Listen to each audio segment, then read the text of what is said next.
Good afternoon, everybody.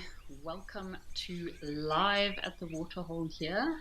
My name is Terry Dupree, and I'm super excited to be live at the Waterhole with you on this fabulous Sunday. It is Father's Day this Sunday, so happy Father's Day to all those fathers out there.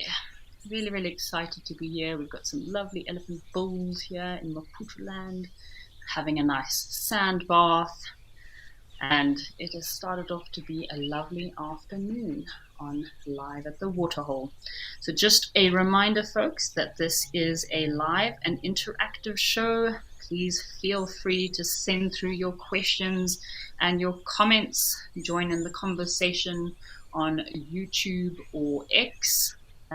Don't forget to use the hashtag WildEarth so that we know you're trying to send something through to us. I've decided it would be nice to do a birding and mammal day today. So we will make a list of all the birds we find today and all the mammals. So if you help me from home, I would really appreciate that. You might have some amazing technology and incredible TVs back at home, so please send through any birds or mammals I might have left out. And I hope that you all had a great start to your Sunday, and if you have forgotten it is Father's Day, please go and send through a lovely message to your parents, dads. Let them know you love them and sending lots of love. Hello, Joanne. Thank you for sending through your message. And yes, it is a lovely Father's Day out there. I sent through my Father's Day message and gave him a call already. So super excited. Apparently Father's Day is a much bigger day than Mother's Day. So apparently over $20 billion is actually spent on Father's Day every year. Mother's Day is coming in first though. Darcy Miller, thank you very much. Hi, Kerry, and also saying hello to Layanda today. So thank you very much for sending your regards. Kathleen Boss, good to see you all back watching the live show with us. So I found out some interesting facts about Father's Day. So apparently more money is spent on Mother's Day every year. So Mother's Day, over $30 billion is spent on Mother's Day as opposed to Father's Day, only $20 billion. So, yes. So please, as a reminder, go and say Happy Father's Day to all your fathers out there. Anyways, getting back to our show. It looks like a nice sunny day. The winter is coming in. It is feeling a bit chilly in some parts of South Africa. Yes, Darcy Miller, it is also Youth Day today as well. So South Africa, we have a holiday tomorrow since Youth Day falls on the Sunday. That means tomorrow is also a holiday. Catherine, thank you for sending through your question or comment. And she's asking if I am back with WildEarth. Yes, Catherine, I am back with WildEarth, of course. Any chance I have to get back on the show, but we'll just be doing some live at the Waterholes for now. The 25th of August, I will be back on the live drives. So really excited about that. Catherine, thank you for joining us today.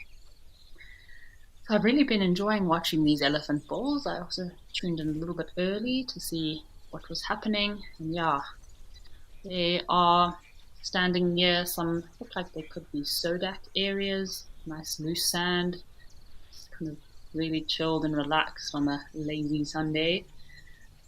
Every now and then you'll see them kind of pick up some dust themselves a bit.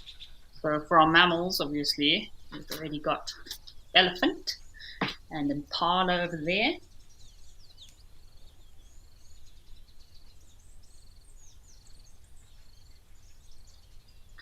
And impala bird-wise, what do we have over there on the right? Looks like it could be a woolly neck stork. Yeah, and some impala grazing over there.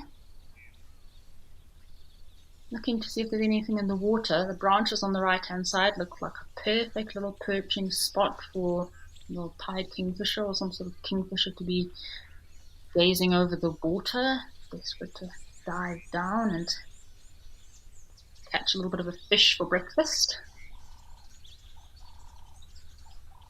You can hear a sombre rainbow in the background calling. So I don't know if we have any other birders out there that are going to give us a hand today. I know Loyanda is also very much a fan of birds, so he's also going to be giving us a hand and helping us out. Like I said, my screen might not be able to see as much as what you can see. So if there's any birds or mammals that I've missed out on, please let me know, because I will be recording all the birds and mammals today.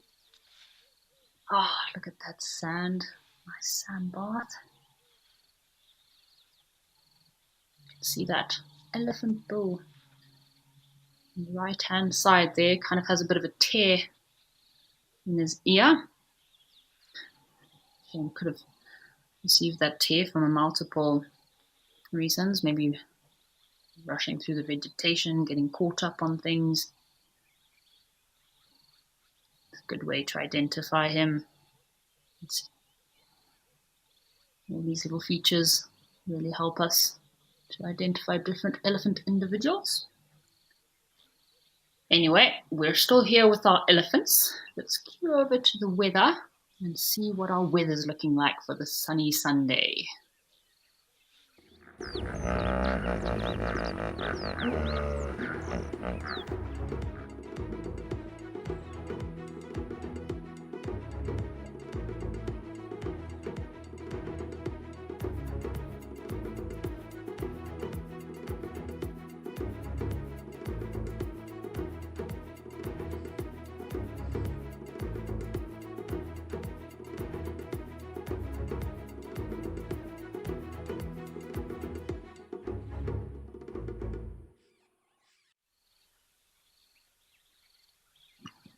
Welcome back everybody.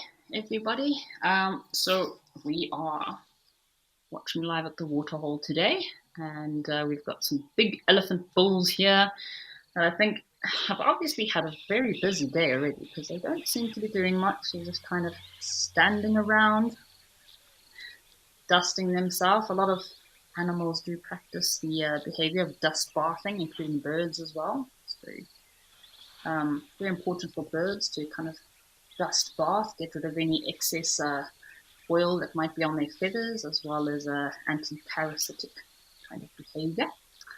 I'm also really excited today to see how many mammals we can get on the show, and also how many birds we can get today.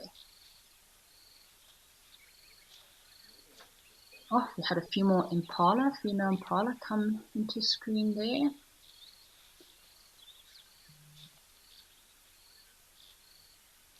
Alright, so let's head over to Tau Lodge and see what we can find at Tau Lodge.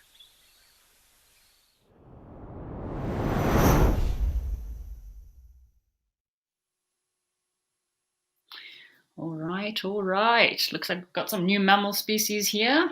We have some wildebeest, blue wildebeest. I'll add some extra mammal species to our list. Some impala running across there very frantically.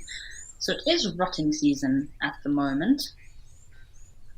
All the impala males are testosterone filled and chasing all the poor females around and making quite a ruckus, I must say. There is also a bird in the water there. I'm struggling to see what it could be. Is that a moorhen? Is it a crake? Is it a little black bird of some sort? Close view just in front of those wildebeest there. What do we have? I've also got my bird book here with me today, and I have my binoculars.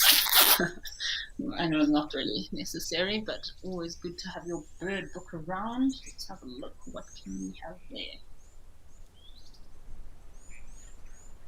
Do we have any of the viewers that might be able to help me with an ID of this bird? I'm struggling to see it. Well, it's also moving between the logs, so it's not in the best angle to identify, but every now and then it pops out. What bird do we have?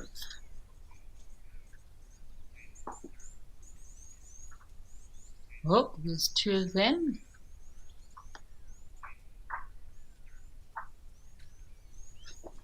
Looks like a very good sodak area here. Lots of minerals probably in that soil.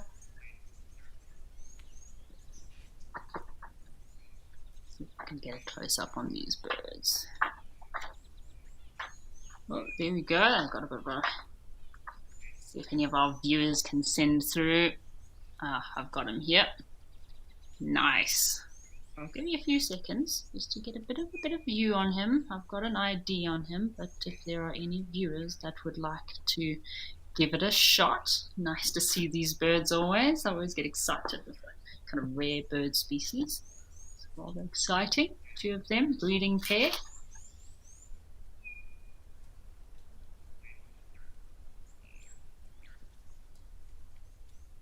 All right. So I'm going to give you an idea. This is a common moorhen that we have here. Breeding pair common moorhens. Is that a white-faced whistling duck as well, possibly? Nice. So awesome to see these moorhens, mostly occurring in wetlands, normally small ponds and dams. They love kind of native vegetation. We can add that one to our list, as well as white-faced whistling duck, is it? Oh, we've got quite a lot of moorhens there. Nice, lots of birds, lots going on. What have we got going on? I think we might also have a coot. Is there a coot on the far left there? What's happening?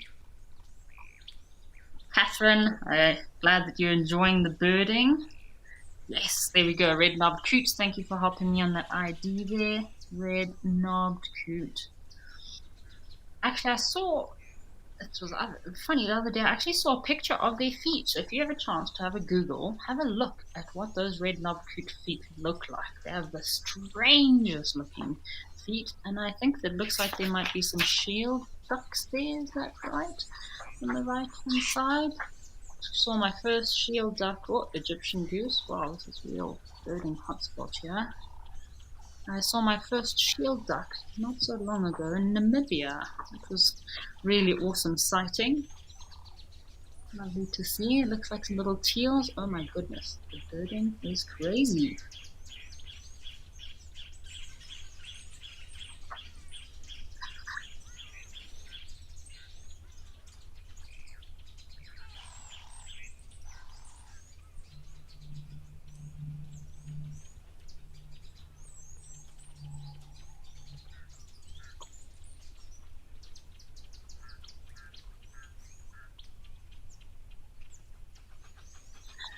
All right, welcome back.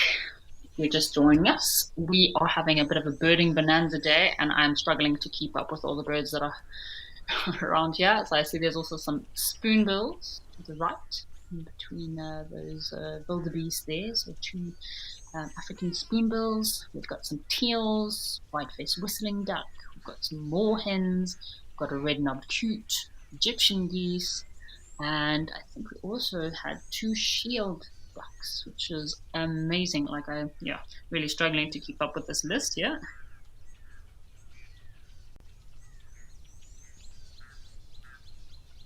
Awesome. Well, I'm just going to catch up on all these birds that we have here while everybody has a look around and sees if there's possibly anything I have missed.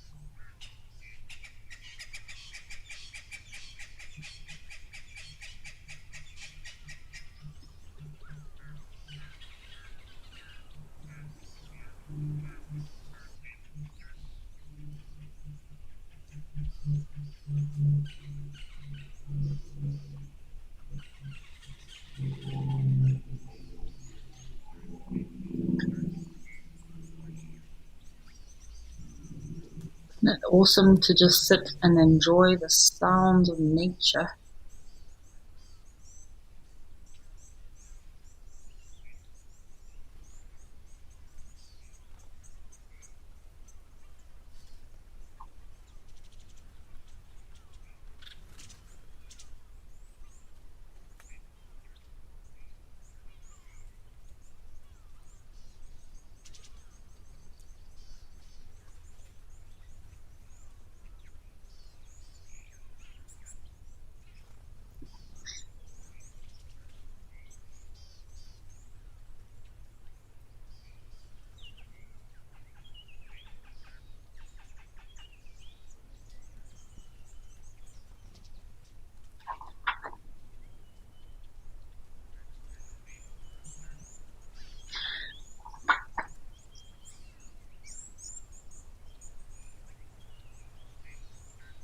I actually found out some very interesting facts about Father's Day. I don't know if anyone was actually aware that Father's Day during the early ages, so it's probably in the 1800s, red roses were a very big part of Father's Day, which is actually very special because I love roses.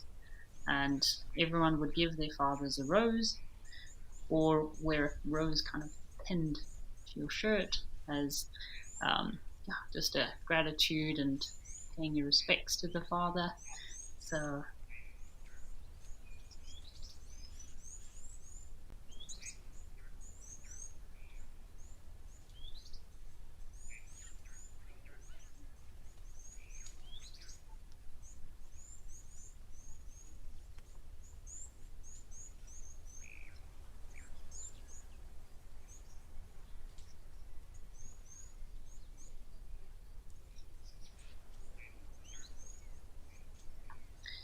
Liverpool bird, thank you very much for your comment. Yes, the moorhen, the common moorhen, is a quite strange looking bird, but if we are busy on Google Liverpool bird, I would definitely suggest going and having a look at that red-knobbed coot feet. They have the strangest looking knobby feet. So obviously, in order to have such an aquatic lifestyle like they do, they are specially developed to living in the water. And yeah, I must say, out of all the water birds, I've never seen such a strange foot structure as that red-knobbed coot. And you very rarely actually see their feet because they're always in the water. Anyways, okay, I've managed to try and keep up with the birds that we've got. I also saw a black-winged stilt down there by the water, close to that African spoonbill. I love the spoonbills. I mean, pink. I do love the pink color that they have. I actually just saw flamingos recently in Namibia, which I was rather excited about. So you see the pink legs of that spoonbill, and also the black-winged stilt is quite a cute little one. Did set my message tone once as the black-winged stilt. You work on boats and stuff like that, and you set a aquatic bird as your message tone. It's amazing how no one ever detects when you get a message. But now every time I hear that bird calling, I always check for my phone. So anyway, you can see the spoonbill is giving himself a nice bit of a groom there. Thank you, Catherine. I did see the black-winged stilt. He's definitely down on my list. See, it's lovely. These open water areas definitely attract a lot of waterfowl. And yeah, you can see obviously there's a very healthy aquatic ecosystem going on there. So a lot of food for all these waterfowl. Oh, a nice bachelor red of impala. We were just talking about earlier how the impala are all rutting at the moment, so all the males very elevated levels of testosterone. And I must say, if you're out camping in the bush at this time, not only will you be rather cold in the winter, but also you'll hear the rather raucous sound of these impala running through the bush day and night, chasing one another. I don't know if anyone has ever experienced the sound. It's quite a scary sound, I must say. I know a lot of my guests I've taken on safari, when you say that's an impala making that awful sound, they do struggle to believe that such a petrifying sound can come from an antelope. Oh, there's a zebra, another mammal to add to our list. So yeah, we are in our winter here in southern Africa. So yeah, I've been doing a lot of traveling lately, and I must say it is definitely, yep, winter is upon us. You see at a lot of areas it's drying up, as we are looking at here, only really around the watering holes or flay lines.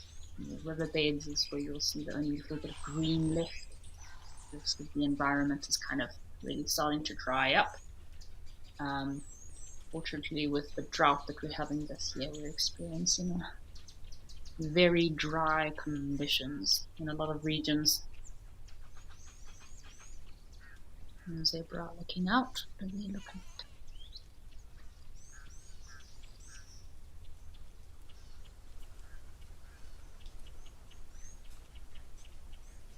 Again, we're looking at another possible SODAC area here. So SODAC areas are very important in game reserves. Mostly they always should be protected areas. Unfortunately, you do find some people driving or moving across these areas, which, yeah, generally they are protected because the soil contains a lot of sodium, salts, and minerals that the animals really seek after. So you can actually see in some of these areas where animals have come and licked the soil in order to get those minerals that they're so desperately looking for.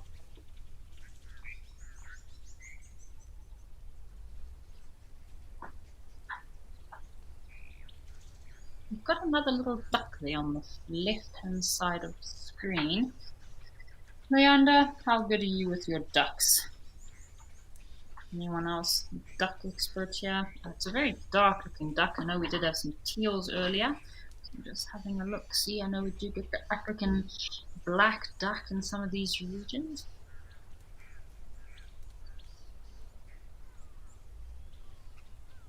Ah, yes, there we go. Yes. Thank you so much. The yellow-billed duck, another one for our list, and our white-faced whistling duck, and then that looks like a red-billed teal.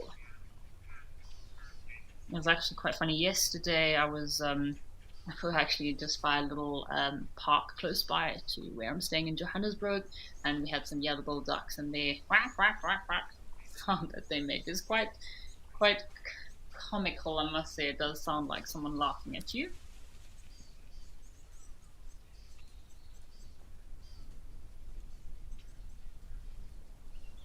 Thank you, Miranda, for that.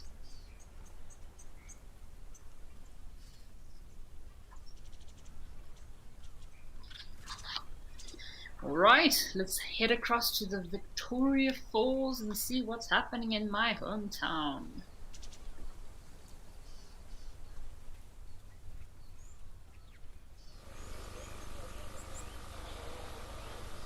Hello, hello, Victoria Falls. Yep, still looks dry. Last time I left it.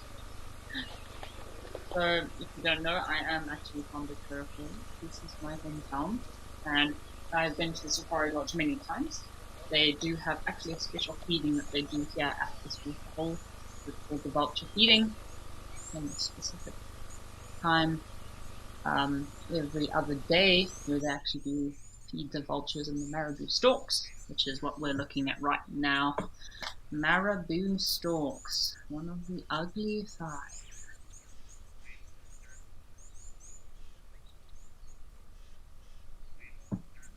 Shame, I know they do get a lot of flack, and they don't look like the most prettiest bird I've ever seen, but actually in the kind of glossy shine of the sunlight on their wings there, they are actually quite beautiful. Also got something at the waterhole there.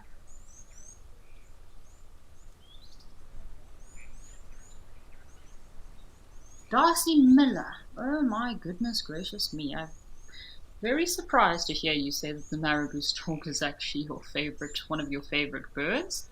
That'll definitely be a first for me. I actually had a pretty cool encounter with marabou storks recently, and actually quite a hilarious story. So, a friend of mine was on a vehicle. I was actually on horseback, and a friend of mine, a camp manager, was on the vehicle with some clients, and then we were all watching a wild dog kill.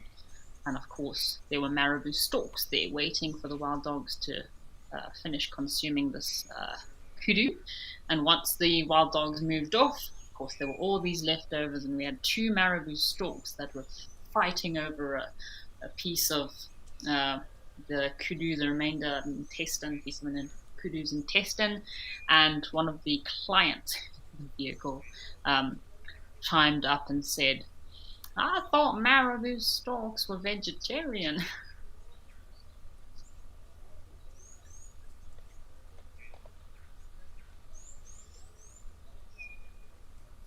Welcome back, everybody. So we are here at the waterhole in Victoria Falls.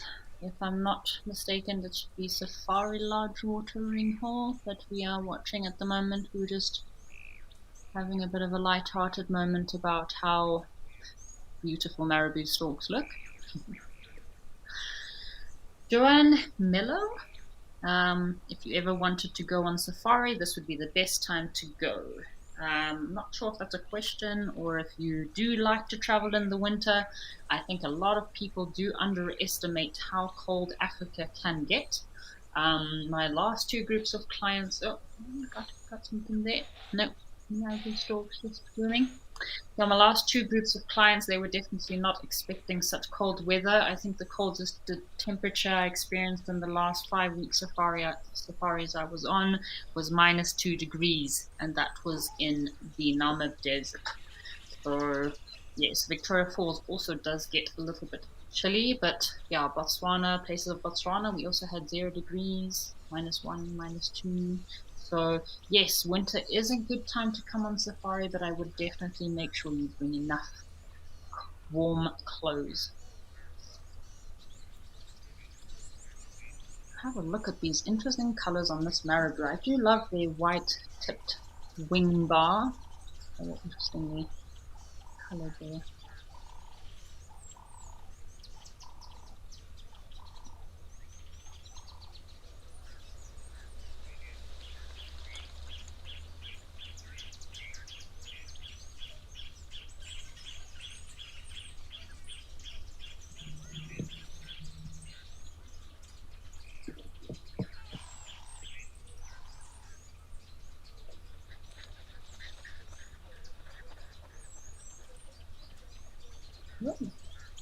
Some vultures and marabou storks also circling there.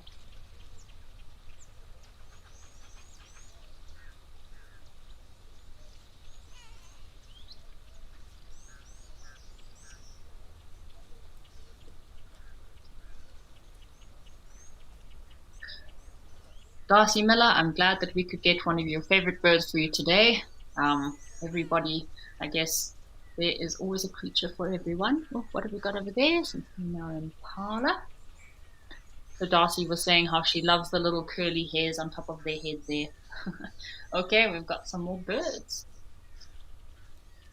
So we do have some blacksmith plovers down by the water there, and hiding in the bushes, I think there is a sacred ibis.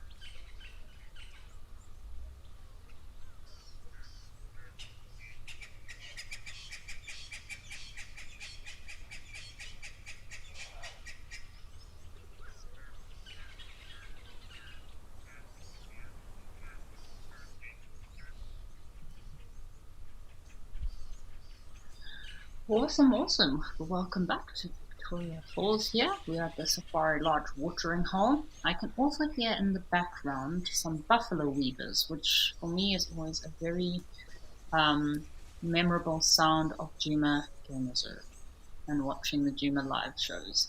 There's quite a few colonies of buffalo weavers over at Djuma. And yeah, they definitely, if you have buffalo weavers in the area, you definitely know they are there. But now the question is, I don't know if we're also adding birds, sound recorded birds today. I think we're just going to do the birds that we see, make it a bit easier for ourselves. So Darcy, thank you very much for your info on the marabou storks. I will go and have a look up and see if I can find some of these papers you're talking about. It's always really important as a guide to constantly check and see and do research. We never stop learning. It's an amazing part of our job is there's always something out there to learn. So Lenny is asking to see a secretary bird. So yes, I'd also love to see a secretary bird, Lenny. That would be great. Actually, I was having a look into all the different locations for the African cameras, and I know there's at least 20 to 23 different locations of the African cameras that are in and around Africa. Oh, could even be up to 28, but I know not all of the cameras are obviously active at this time. And I actually have been to quite a few of them, which is quite awesome. I've been to the Walter Sisulu Botanical Gardens in Rhodocrans, where the black eagles are. I did get to see the black eagle, which was pretty awesome. And then obviously, I'd love to go to the Oldonyo. Kenya would be pretty awesome to see the Oldonyo camera trap there. I'd really love to be able to see that camera. But I just went and visited Namibia, so I saw the live camera in Namibia at, I can never say this word properly, Ukukuyu, I think it's called.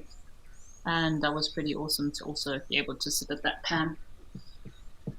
Perfect reeded vegetation here for also coots for nesting. I know coots and certain waterfowls love to nest in this thick reeded vegetation. This black-winged stilt is also feeding, looking for some breakfast.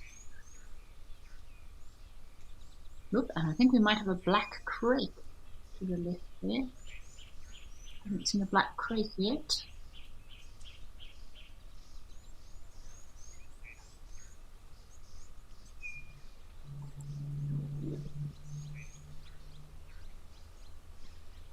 But yeah, for your secretary bird, Lenny, it would be a little bit difficult from our dam cams. I know secretary birds obviously aren't extremely water dependent birds, so mostly you do see them a lot in open plains. Yeah, that do occur within most regions in southern Africa. More, very rarely seen them near waterholes. Oh, there you go. There's our little black crate. Thank you. Another bird for the list. We already added our blacksmith plover.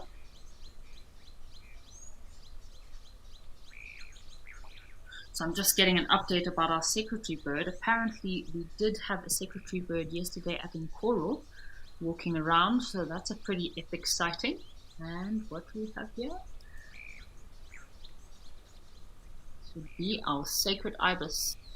We saw one at the other side of the waterhole, but he was hiding a bit.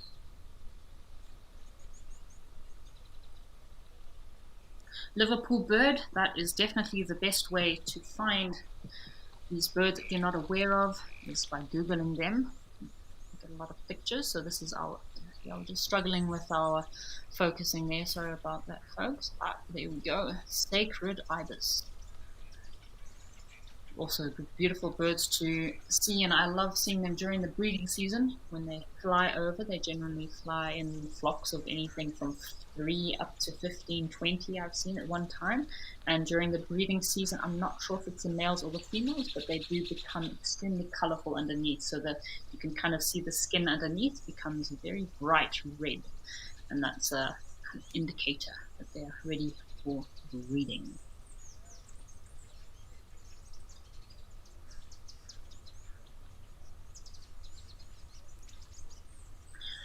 Alright, so let's head across to Oldonyo in Kenya and see what's happening in Oldonyo.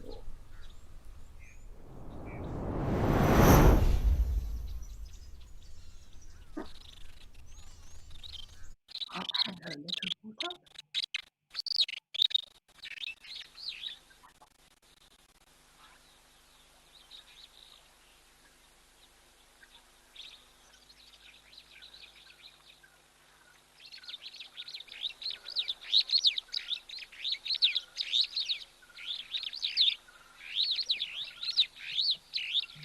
Sorry, we're struggling with our feed here at Oldonyo, but let's just give it a few more seconds and see if it evens out. I know there was some amazing elephant sightings yesterday or the day before yesterday. Oh, we've got an oxpecker there. Which oxpecker do we have? That looks like a... Maybe the viewers can help me. Do we have a yellow-billed oxpecker, or is that a red-billed oxpecker on the back of that warthog?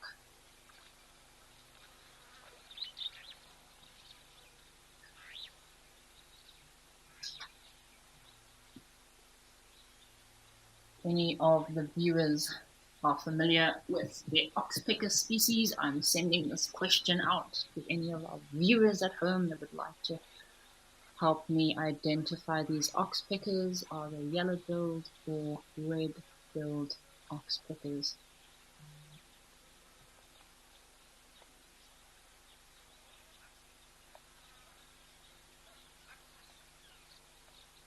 So Spas, sorry if I able to pronounce your name, Spas is asking about sacred ibis chicks and if I've ever seen their eggs. So actually, I've never seen sacred ibis chicks. Maybe if you have and have an idea of what they look like, please feel free to let me know. But as far as I understand, the eggs are actually quite interestingly shaped eggs. They're very oval in shape and slightly spotty and blotched, with a bit of brown coloration to them. But I would love to see some chicks. Apparently, they are all chicks of all creatures are beautiful. So we have a vote for red-billed oxpeckers coming in for these oxpeckers. Oh, I might have actually seen. Oh, there we go. Nice. Trying to focus in there on those oxpeckers. Awesome. So we have some red-billed oxpeckers there. Thank you so much for the help on that one. Awesome to see these red-billed oxpeckers. So actually, in southern Africa, a lot of these oxpeckers are actually very much vulnerable in certain areas. They're very much affected by any pesticides that might be used. So I know in certain areas in southern Africa, maybe even South Africa as well, they're trying to make sure that the dips that are used on cattle are oxpecker friendly.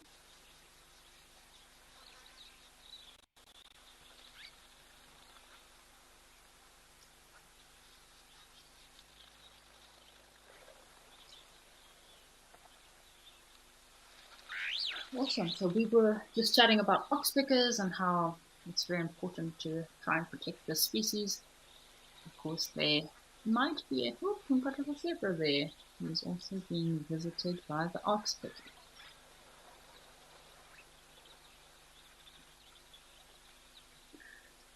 So Darcy was asking what my favorite sighting in Botswana or Namibia was, bird sighting. So Darcy, I have already seen the uh, flamingos before, but of course I always love seeing flamingos. It's always my favorite.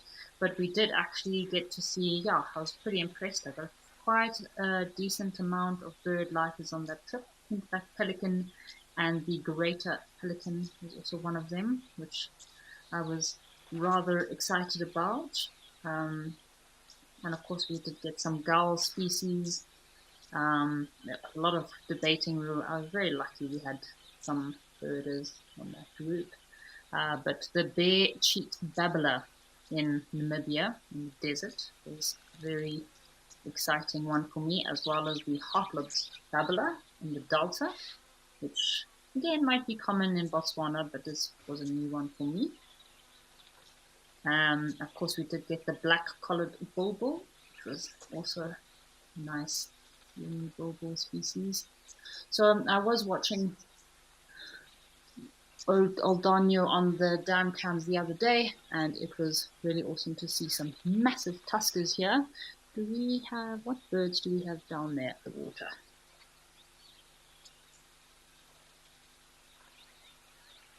Birds have just flown in.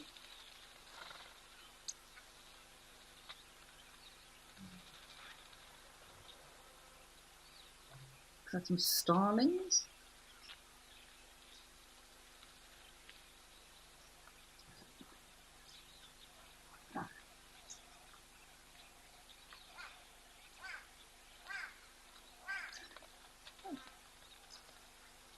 Luanda's just helping me out with these Kenyan birds here. So it looks like we've got some superb starlings there, which is also a big one on my list that I would definitely love to see. And then I'm wondering if these other ones aren't female wattled starlings. Of course, the male wattled starling has very impressive black and yellow wattles on his face, but the females I know can be quite drab and boring in color. But aren't these superb starlings just superb?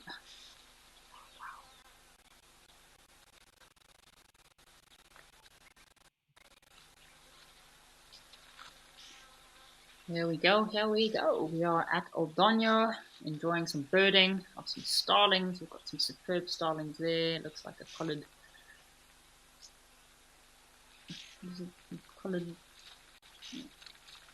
Also guessing that these more drab birds could be the female wattled starling.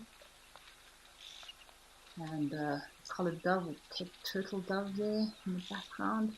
All having a lovely swim. Looks like the sun is shining. Nice day to have a swim for these birds.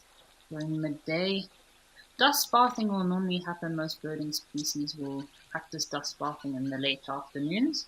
But yeah, at the heat of the day, it's the best time to go and freshen up at the closest watering hole. Oh, aren't those zebra beautiful? So zebra are one of my favorite animal species, and I actually have my little zebra friend sitting with me right here that I'm really excited to take back with me to Wild Earth and have with me on the live shows. It's a gift from a very special little friend of mine, and yeah, so I'm always a sucker for a zebra.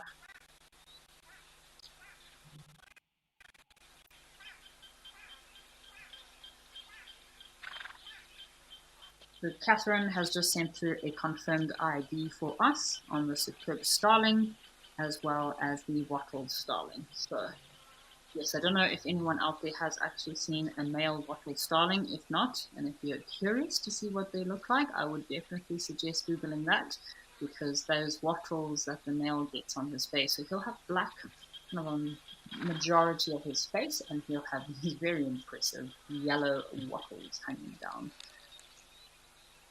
Very impressive bird during his breeding season. They'll also normally travel together.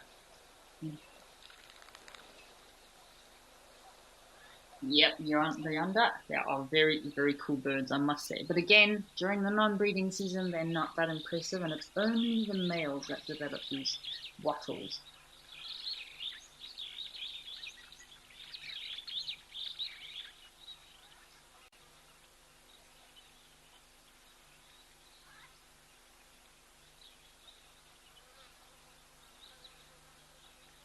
So do we have any of our viewers out there that have been to Aldonio? I must say it has definitely been popping up on my radar a lot this year, and I would love to visit Aldonio.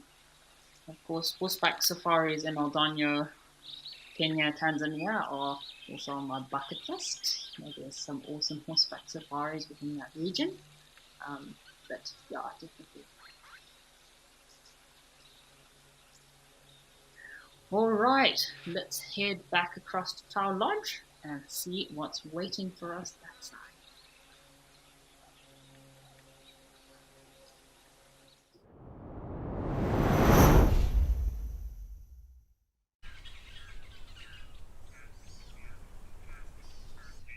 Welcome back to Tower Lodge, everyone. We have a herd of elephants coming down for a drink.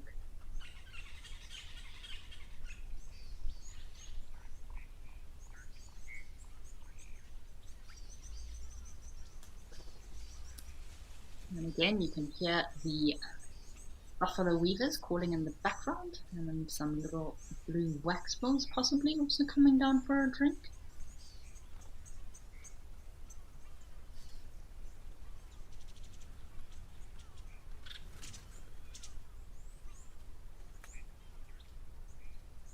Yep, everyone looking very thirsty. The matriarch in the front there, you little ones.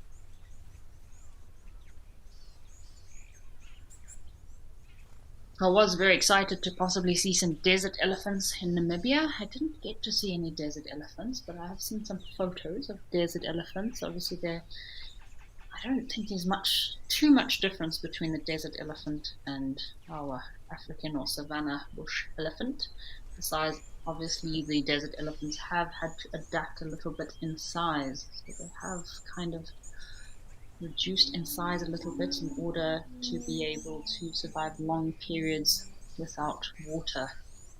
I don't know how those desert elephants live in that very dry terrain there, not being able to drink much. Oh, nice big breeding herd here. See a few little elephant or warthog rubbing posts down by the water as well.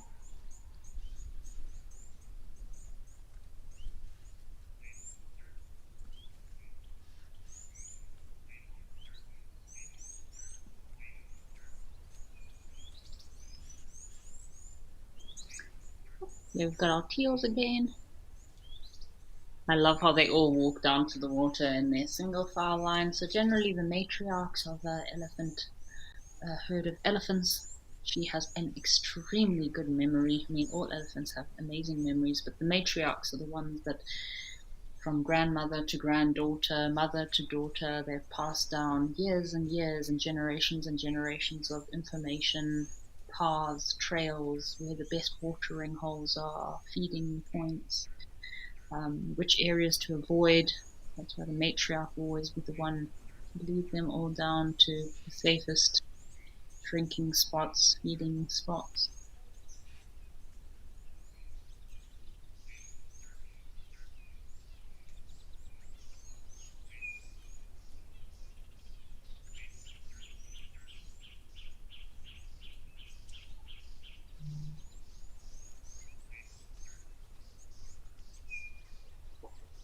So Andrew, the video guy, yes, this time of year, the terrain is looking very dry. So obviously we are, what are we in? June already. Where is this year going? So yeah, we are in June, so heading into winter. So it is typical for most places in Southern Africa to be dry. But yeah, most regions this year have not experienced quite enough rainfall. So yeah, a lot of the dryness in a lot of areas has been escalated. You know, a lot of people do fear drought this year is going to be a bit of an issue. I know in Zimbabwe, Botswana, some places in Zambia, definitely kind of the cycles that should be happening. I know, like, for example, the buffalo that should only be eating dry leaves in August, September have already started feeding on dry leaves now in June, July, which is not a very good sign. But again, all part of the cycle of life, and sometimes, you know, survival of the fittest in some species. Some goose there.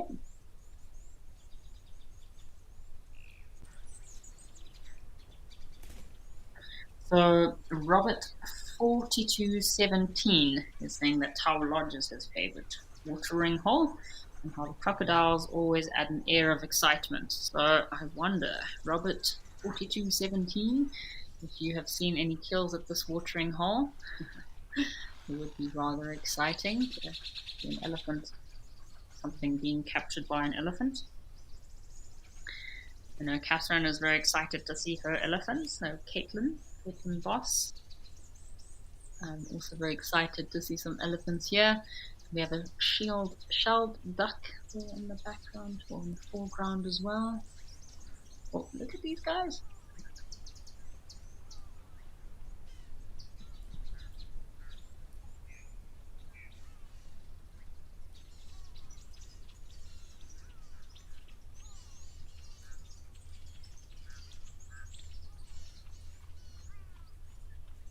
So I don't know what happened with these elephants. Maybe they heard us talking about crocodiles and kind of frightened them off a bit. Getting chased by something? Is there lions around? Oh, no, just one lonely wildebeest. Rather strange. Again, I have noticed in a lot of these southern African countries, because of this drought and a lot of animals are very stressed this year, a lot of very strange behavior going on. What have we got there? Do we have a crocodile? Monitor lizard? Oop, looks like we have a crocodile there. Yep, there we go. You see the tail's actually closest up. As we were just talking about Robert, I'm sure you're happy to see your crocodile basking in the sun. I must say, I wish I was lying in the sun right now. It is rather chilly indoors, so he's in a pretty good place, I must say. I highly doubt that those elephants would have been frightened away by this crocodile, though.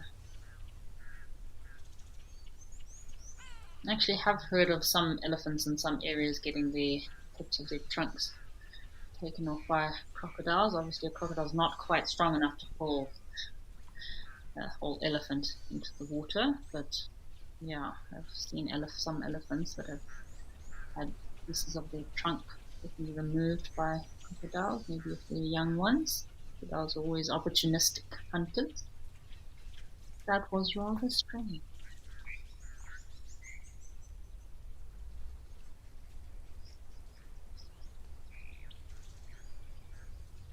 I don't know about the rest of you, but I do love sitting at a waterhole. I could sit at a waterhole for days and just watch.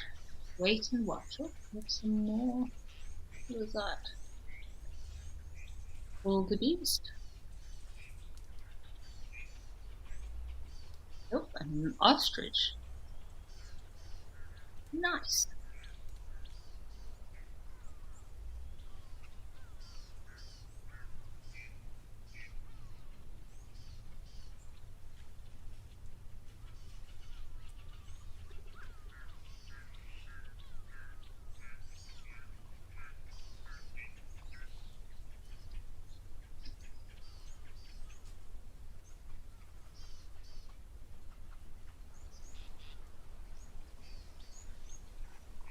Pretty cool to see a giraffe.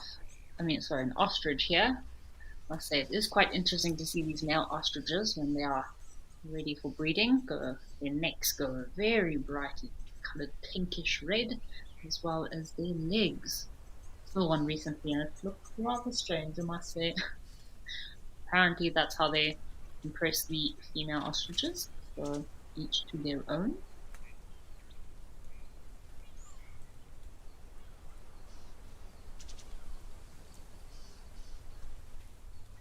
Ostriches will have a bit of a kind of loose family aggregational structure. They don't always stay in fixed groups. Often see males by themselves as well. Females generally might be more likely to be in groups, but again, I have seen males in groups, or one male with a few females. Oh, what do we have here? Oh, these spoonbills are busy feeding, and we also have our moorhens that are there. And what is on the left? There's another duck there. Oh,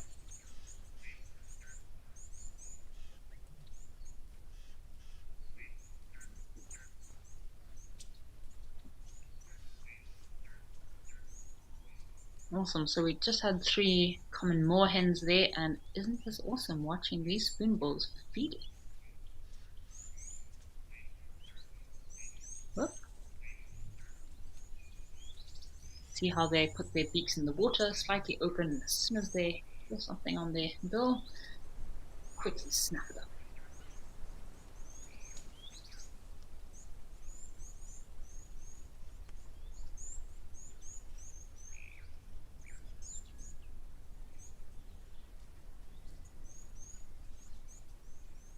Generally, spoonbills will feed in the mornings and evenings.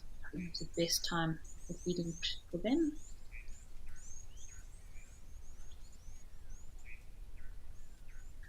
They'll normally feed on small minnows, so they're trying to catch any small little creatures in the bottom of this pan here. So any small minnows or crustaceans, insects, any little creatures. A tadpole would be great for these little spoonbills to feed on. Their bills open while they have their heads in the water like that, kind of just hoping to catch onto something and then quickly snap it up once they feel something going through their bill there. Do feed in both freshwater and saltwater wetlands.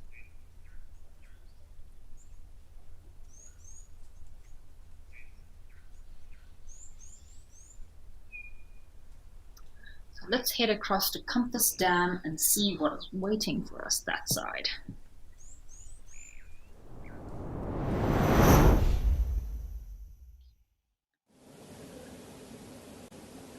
So welcome to Compass down here in Kimberley.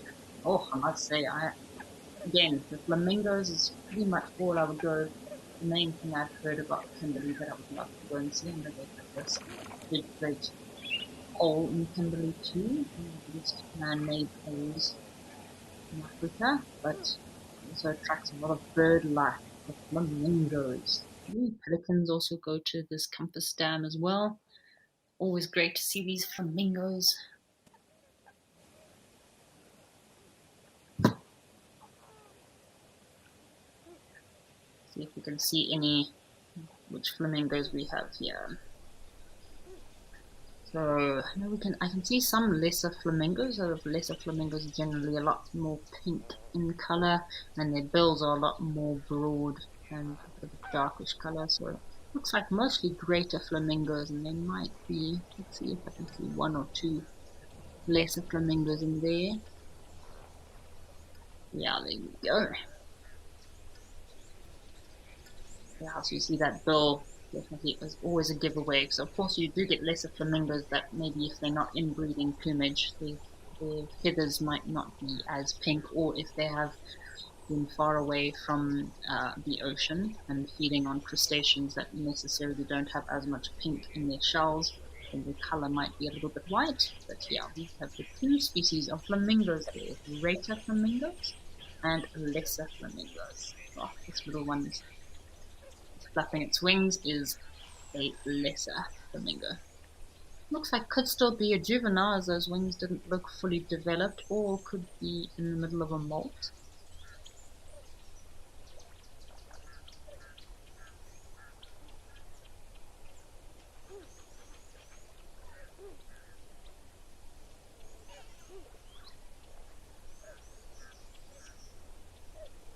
Also accompanied there by some black-winged stilts, as well as some Egyptian geese.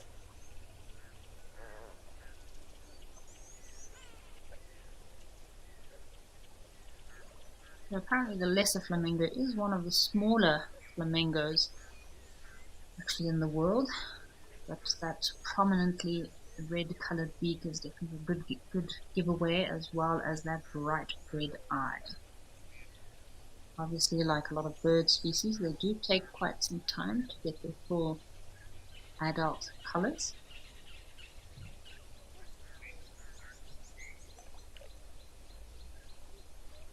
Now, I enjoyed doing some bird watching at Walvis Bay.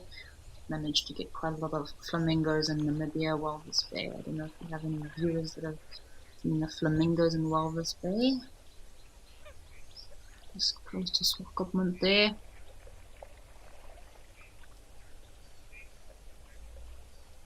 And of course, I was desperately dying to see some flamingos in the Mahadi Pans, but I forgot about the drought. So when we arrived, there was barely any water, let alone flamingos.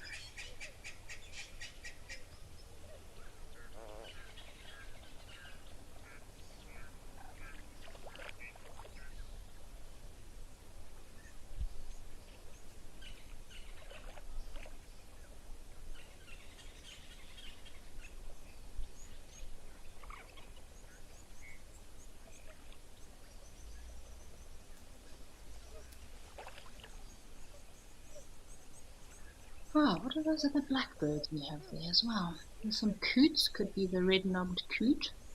So the red-knobbed coots as well, males during breeding season, they have these two kind of globular knobs on the top of their head, and the males again during breeding season they'll kind of swell up quite a lot in order to attract females, and then they definitely shrink in size during the non-breeding season. Kimberley. There's a beautiful watering hole here in Kimberley.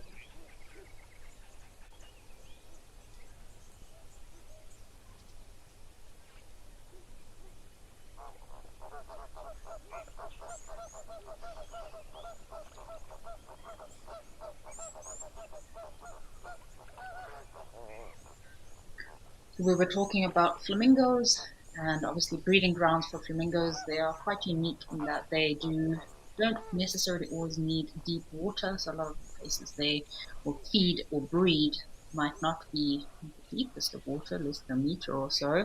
As long as there's enough food for them, they're happy to be in these regions. So I know in areas of Botswana, like in the Khadi pans, there's a very big hotspot for these flamingos to breed. And I found it quite interesting. I was reading an article about how the one year, I think it was in the 1990s, when the one year about 60,000 flamingo chicks were actually abandoned by their parents due to the drought, and they had to move. The parents obviously had to leave the chicks behind, and a huge rescue mission was taken out in order to rescue these chicks, which was a successful mission, and they were all released and relocated successfully. And 2 years later, again, I think it could be 93 was the first rescue mission, and then in 96, 93, 94, 95, 96, again, 30,000 flamingo chicks were abandoned by their parents, and they actually walked over 30 kilometers to the nearest pan that still had water in, and their parents actually returned to them to carry on feeding them. So I thought that was actually incredible. Can you imagine 30,000 little flamingos marching across a desert 30 kilometers to find water? I wouldn't even know which way to kind of start walking, let alone walking in the right direction for 30 kilometers. And yeah, they all survived. So I thought that was incredible. Amazing how nature always finds a way.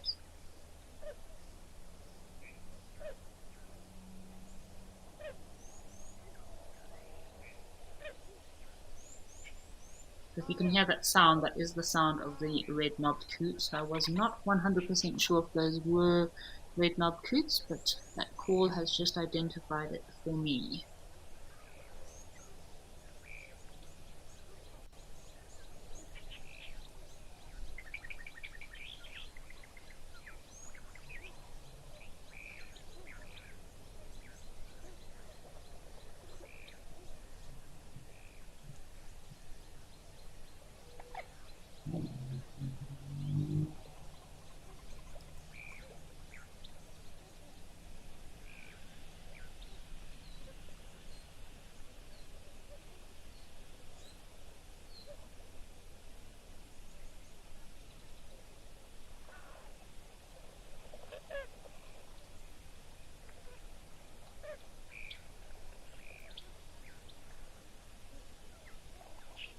So, Catherine, I only saw 7 flamingos in the Kharikari salt pans. Very sad there wasn't any water. Well, I tell you, Catherine, 7 is better than none that I saw. But it was quite funny because, of course, I had a group of guests and I was super excited to see these flamingos.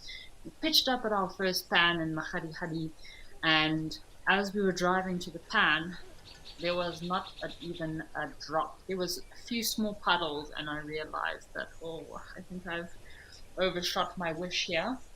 We arrived at the pan, and of course, my guests could see how disappointed I was. There was no water, let alone flamingos. So they were very sweet. They actually got a photo of flamingos on their phone, and we took a picture of the Mahari Hali pan with this flamingo picture in the foreground, kind of. So that made my day. That made me super happy. But yeah, obviously I know in certain places in the Mahari they haven't received proper rainfall or water since 2000. And I know there was flooding in 2007 and 2008, which did fill up most of the pans and actually flooded a lot of the roads within the region of Botswana. A few roads are very much destroyed now. That was 2007 and 2008, and that's obviously when the flamingos were just thriving within the region, very well in those areas. And then since then, there hasn't been as much rainfall. But I know the last time that some of the pans filled up again was in 2017, 2018. But yes, definitely the last few years, not all of the pans have been filling up.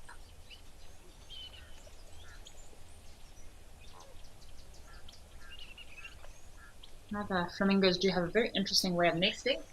They create these kind of like soil mounds, kind of just like a little, if you go to the beach and you just make like a little mound, flat on top, and they lay their egg. right on top. I think it's only 1 or 2 eggs that they lay. Again, a lot of these bigger birds, like big birds of prey and flamingos, they'll only have 2 eggs, possibly 3 maximum, and the chance of one surviving is mainly their main gain. Is pretty much the other eggs might just be an insurance policy. The success rate of all of those eggs surviving is very slim, so they might just have 2 eggs or 3 eggs just to make sure that at least they can be successful in breeding, raising at least one chick per breed.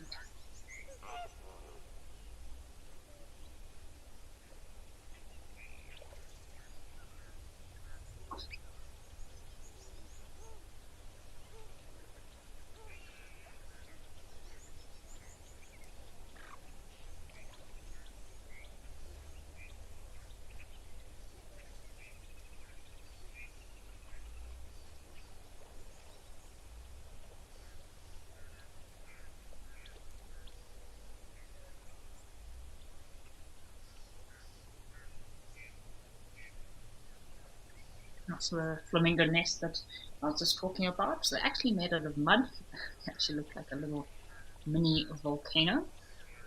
And it's literally just enough space at the top for one large egg. Obviously, they'll only have 1 egg at a time. Flamingos are monogamous, so the parents will return as a team to help to raise the chicks together.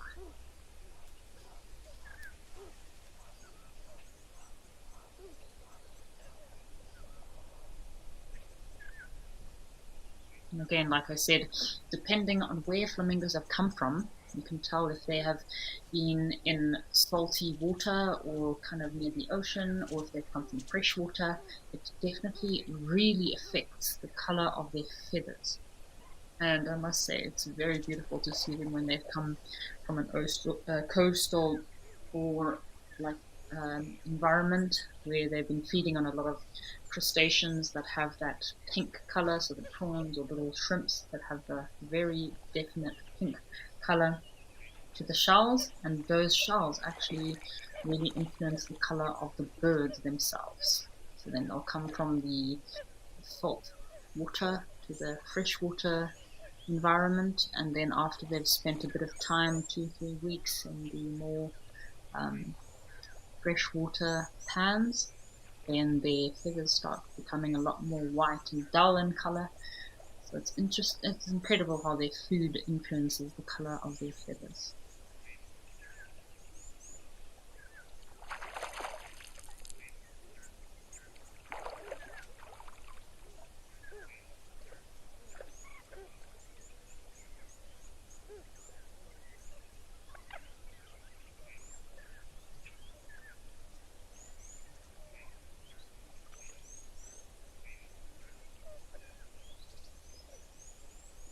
So this color in their feathers is obviously also affected by not just the crustaceans that they feed on, but also a lot of the plant matter that may have a red color as well. And this red pigment, red or orange pigment, is actually called carotenoids. And these carotenoids is what gets into their feathers and actually changes the color of their feathers. So it will be from the algae as well as the shrimp that they feed on. So Kiara is asking if birds can survive with injuries to their beaks. So Kiara, yes, definitely I would say. I've even seen birds surviving with broken legs as well, broken wings. Obviously it does make them more susceptible to predation. And if a bird does have an injury to its beak, especially a specialized feeder like the flamingos, because obviously how they feed is they'll put their bills into the water and they kind of sift through the water. We were also just watching the spoonbills, the African spoonbills, also feeding in the water. So it definitely would impede their ability to feed. So it would make it difficult for them to feed, but they would definitely, I would say they can still survive, but they, depending on how severe this injury is to their beaks, it might make it difficult for them to feed. They might lose weight and lose condition, and again, that all makes them very susceptible to predators. The African fish eagle, I've seen quite a few videos of the African fish eagle actually hunting and killing flamingos. So again, if there's one individual that's not as strong as the rest because he can't feed as much due to having a compromised bill, it would make him a bit slower and easier to be preyed upon.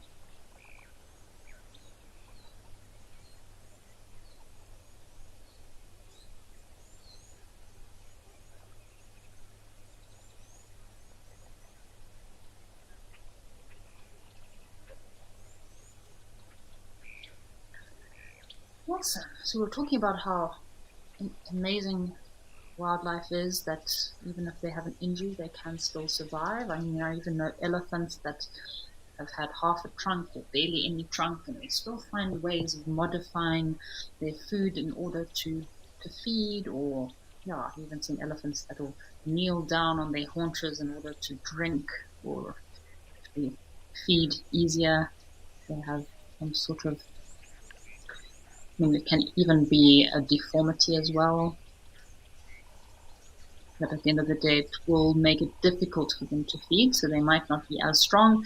But especially with things like buffalo and elephants, they're luckily they have a very good herd structure where they have families that can look after them.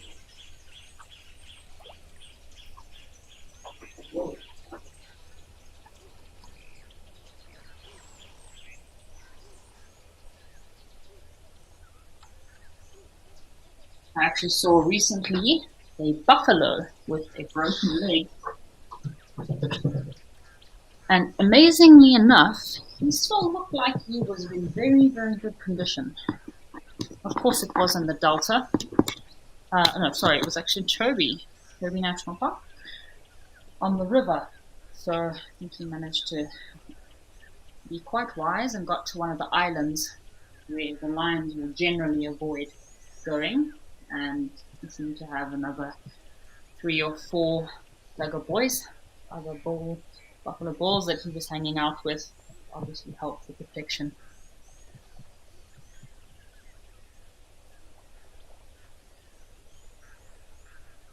So from J Connor 518, asking a flamingo question, which we will get to in a moment.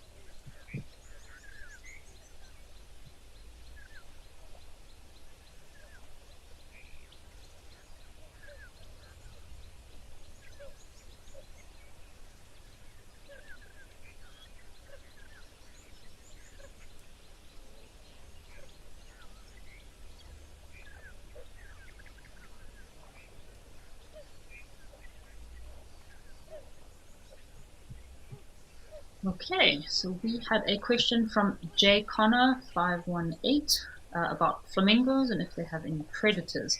So yes, I just mentioned about how I've seen a few videos of African fish eagles actually hunting flamingos, which is pretty impressive if you think about it. Yeah, so that's really insane to think of one big bird of prey killing such a large bird like a flamingo. That is possible. I've also seen documentaries of lions killing flamingos, and apparently leopard and jackal will also hunt flamingos too if they get a chance. I don't see why most of the predatory cats, if they're close enough, will definitely take an easy chance at a meal.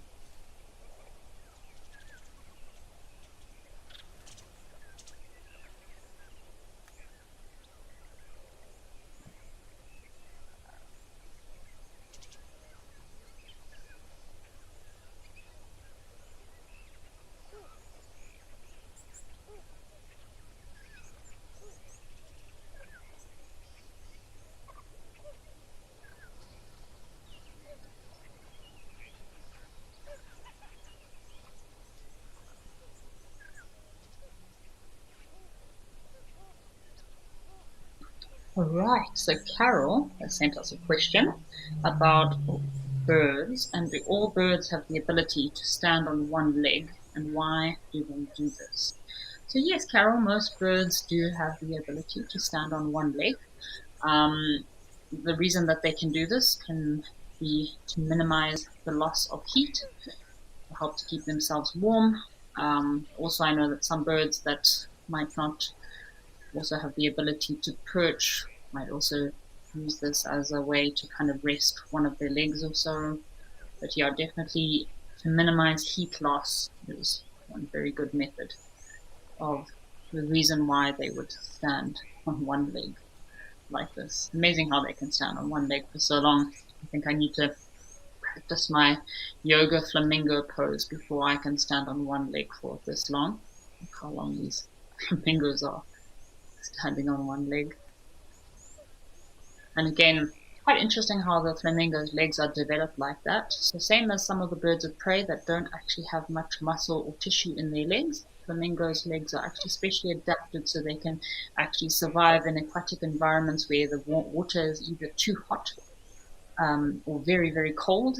I mean, if humans or animals went and stood in this water, would probably freeze or be burnt by the water, whereas these flamingos are actually adapted and have specially adapted legs to prevent them from being damaged or injured by the water.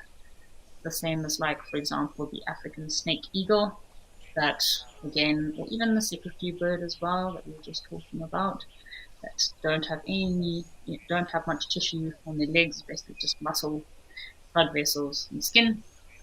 I mean bone, sorry. And so that's it. In case they get bitten by a snake, they're actually not affected by the venom whatsoever because they don't have any muscle on their legs.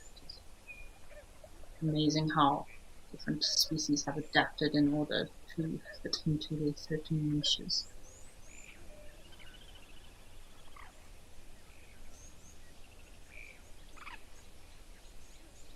It is a lovely Sunday afternoon. We're lucky to have a bit of sunshine today.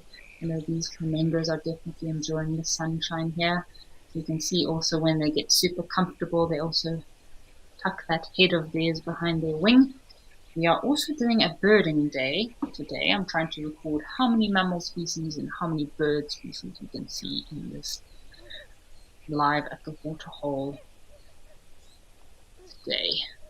So we've already added our lesser and greater flamingos. We've got the common coots that are swimming around there. We've got two other water birds that are down there, closer to the flamingos. If anyone can see a bit more clear. We have added the shelled duck. Also added the white-faced whistling ducks already.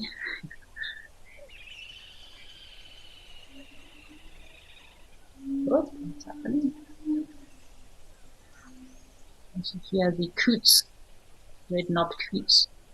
All those blackbirds and flamingos. Egyptian geese enjoying the sunshine on the bank.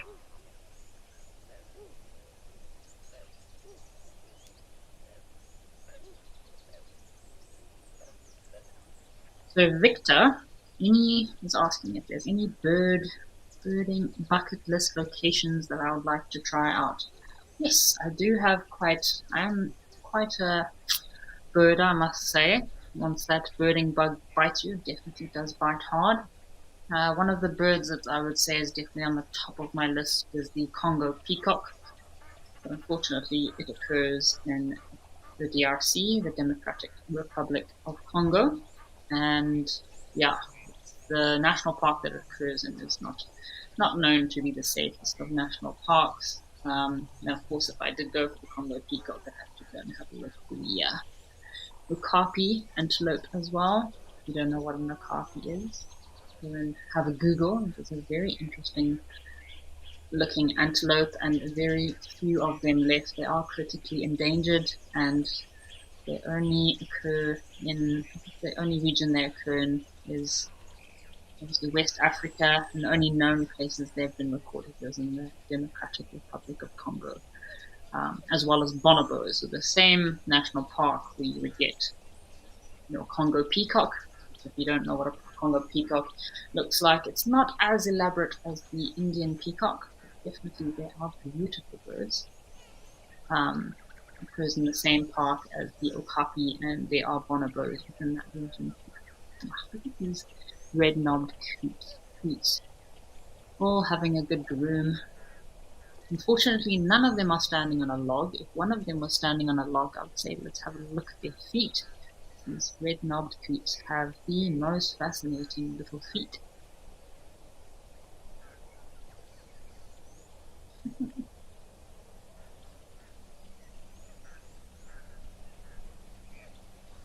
Victor, some more birding destinations I'd love to go to is obviously for the birds of paradise in Brazil, South America, in Amazon. There are some incredible birds in Brazil.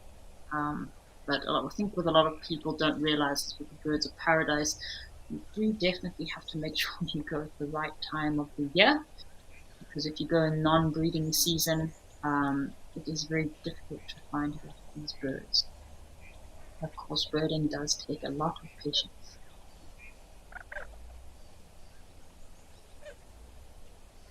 We'll just have a listen to these red-knobbed coots as they groom themselves.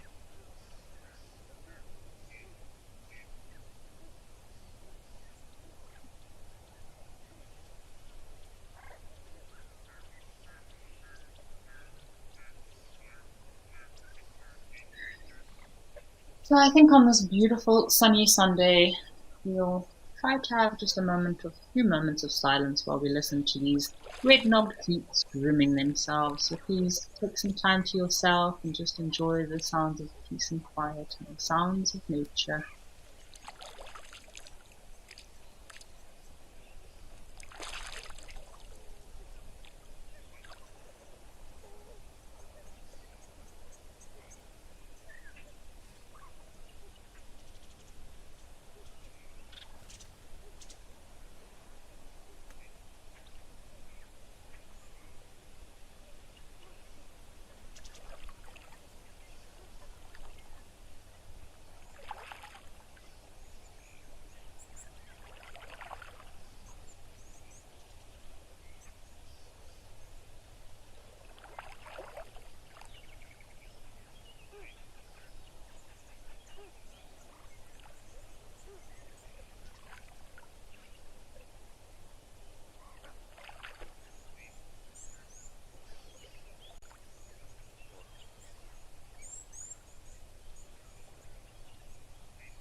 Don't these flamingos just make you so happy? I don't know. There's something about flamingos. When I see a flamingo, it just instantly makes me smile. I think the bright pink colors.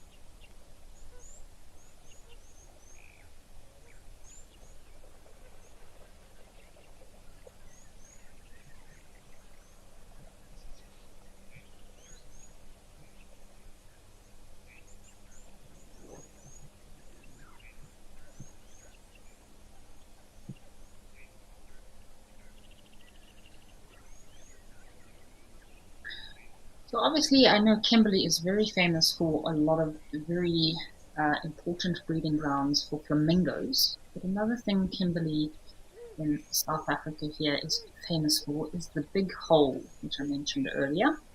And the history of this big hole is basically 150 years ago. It was a featureless kind of landscape. There was not really much to it. Most people discovered that there were diamonds, possibly diamonds there. But in this time, 150 years ago, all people had was picks. So this hole was actually hand dug with picks. And it's incredible that the surface is actually 16 hectares and the depth is 200 meters squared deep. And the width of this hole is 463 meters wide, which is actually incredibly amazing.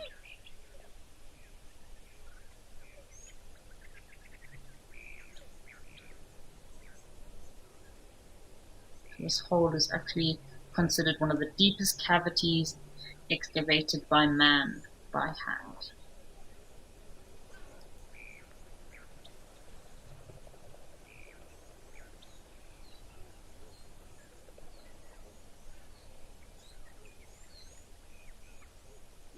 So we were chatting about Kimberley, which is where we're broadcasting from at this moment, and how obviously besides the abundant flamingo populations, it is also famous for the big hole, which is one of the largest cavities excavated by man, by hand, which is pretty incredible, and it's actually become quite a popular visited tourist attraction. That's pretty much all I know about Kimberley is about this big black hole and all the flamingos. But if you go and have a look at some pictures, the big black hole is quite interesting. It's actually very interesting in color. It's got almost a greenish blue tinge to it. There's also a museum close by that you can go and have a look. But yeah, 463 meters wide. I must say it's quite a wide hole to be dug by hand. It was active in the 1870s to the 1900s. I think they kind of stopped mining in 1914. That's when they realized there was not much more diamonds to be found. But now it has been declared as a tourist attraction and is no longer mined at this time.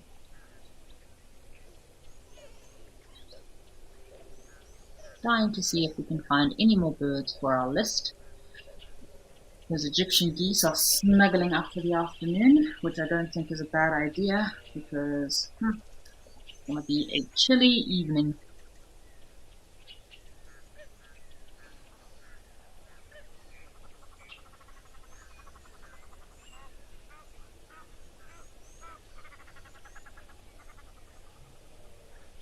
There's Egyptian geese calling.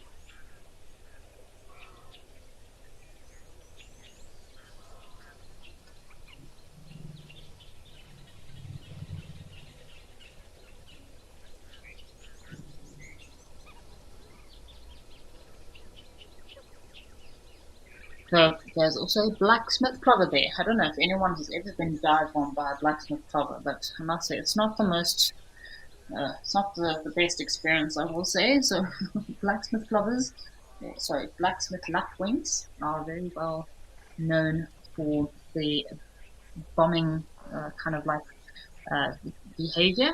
So when they nest on the ground, generally close to a water environment, these lapwings.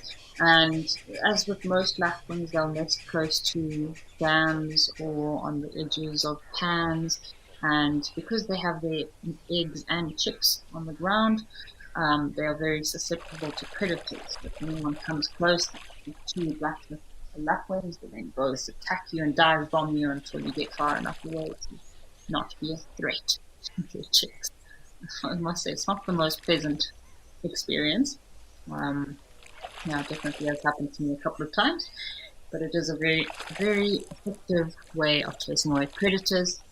Another display that a lot of ground nesting birds will use is called the broken wing display, which they will pretend they have a broken wing in order to lure predators away from their chicks.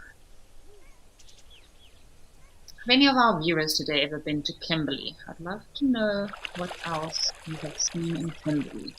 So please send through if there's anything else in particular of interest that you have seen in Kimberley. I'd love to know in case I find myself in Kimberley. And also any birding hotspots that you would recommend in Africa to check out. That would also be really awesome. Add some places to my list. And yeah, birds are definitely very intelligent, I must say.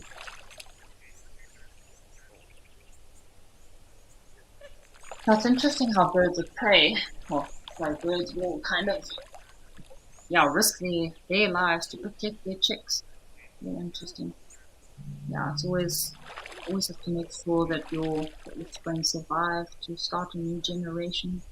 Sounds like someone's having a bit of a splash. Where's this splashing coming from?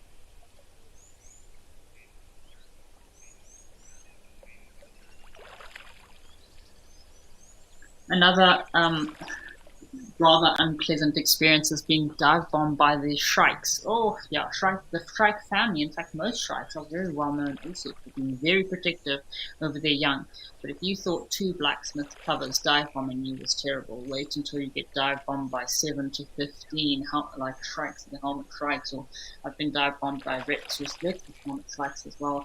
That is rather unpleasant experience, I must say, because they're all making a lot of noise and dive bombing you, and they're not afraid to come. They can come pretty close, so you are definitely worried. These little torpedo-like birds shooting towards your head, trying to protect their chicks as well.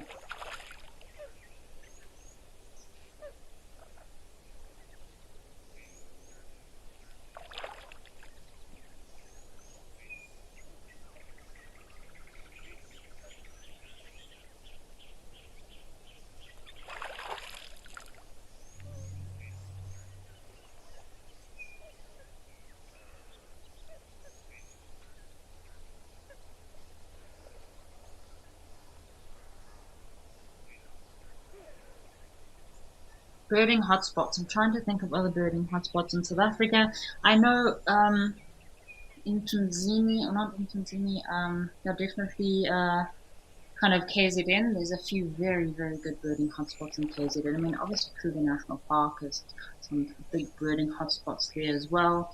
But I know kind of along the coastal regions, it's really amazing. Isimongalisa Wetland Park. There we go. That's the name. Yeah, the Isimongalisa Wetland Parks is also a very, very good birding hotspot. I definitely suggest. I know a lot of birders head that way because you can actually get within, yeah, you've got a game reserve or a protected botanical area that is actually on the coast.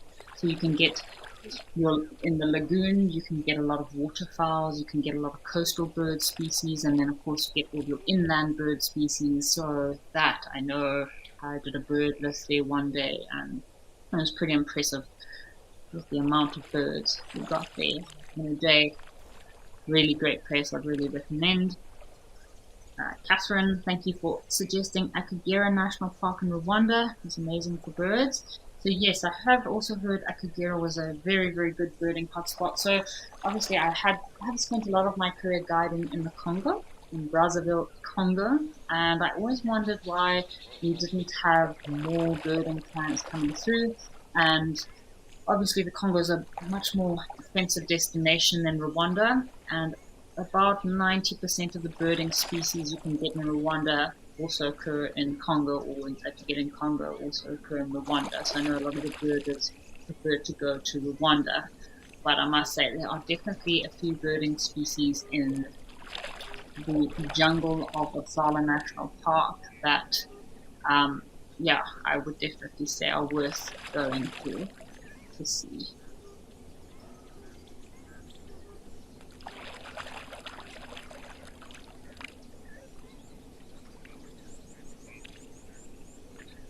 All right, let's head over to Victoria Falls and see what's happening in Safari Lodge with our marabou storks.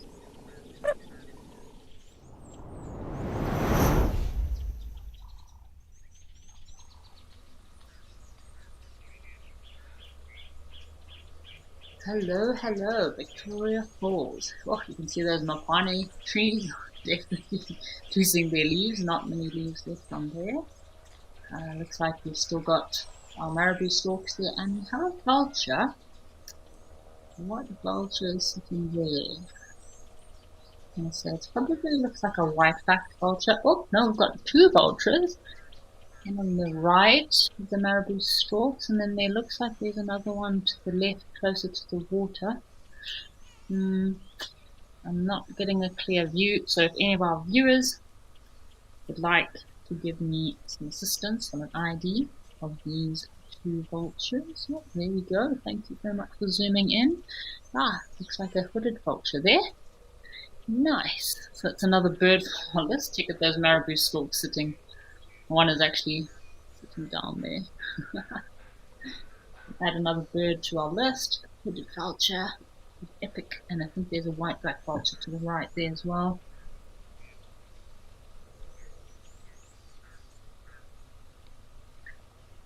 So we are doing a birding list for the day and a mammal list for the day to see how many birds and mammals we can see today. Unfortunately, I can't log it on my eBirding account because these birds are all from many different locations. So yeah, it's just quite interesting to see what we get, what comes up, any bird lifers for any of our viewers. So I get very excited when I get bird lifers. It's always very exciting.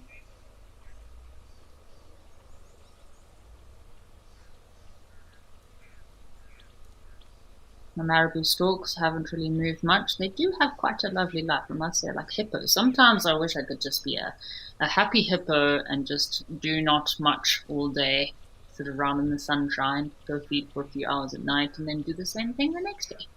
Seems like these marabou storks also just having a very chilled Sunday. So what I do find is interesting about marabou storks is their legs. You can see some of their legs are a lot whiter than others. So they do actually defecate on their legs, the marabou storks. And this helps to kind of refract light or prevent their legs from absorbing too much sunshine. It does look rather strange, I must say. You hear a bee eater calling in the background there. Sounds like a little bee eater.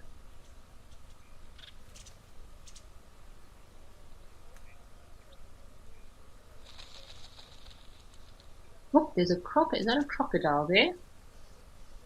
There's a log. There's something behind on the right there. I don't know, it might be a log.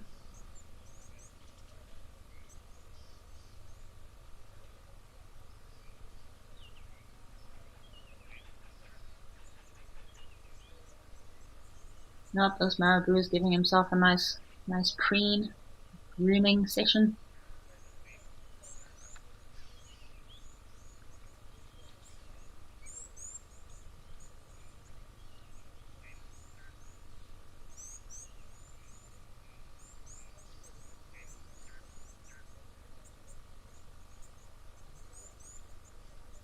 So I know if you've had a look at marabou storks closely, you might see that they have this very strange, suspicious pouch underneath their throat. I have tried looking up a few times what this pouch is for, but I don't think it is quite certain as to what its actual purpose is. I'm not sure if it's some sort of cooling method or if it has some sort of purpose during breeding season. I know the males sometimes they do actually throb up quite big. Yeah, they get quite large in size. But I think they're kind of still trying to figure out what the actual purpose of this thing. I know they do soar quite a lot. They spend a lot of time kind of catching thermals and up in the very high altitude area. So yeah, not too sure what exactly is the purpose. So if anyone has any suggestions or ideas, all I've managed to find out is could be possibly for cooling or for some sort of breeding display.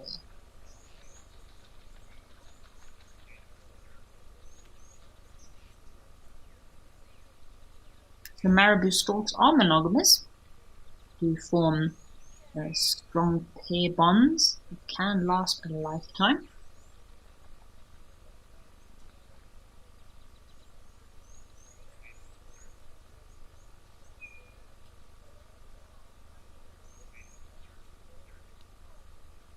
So, Catherine, thank you for commenting on your 355 birds on your Wild Earth birding list. Wow, that is a pretty impressive list, I must say.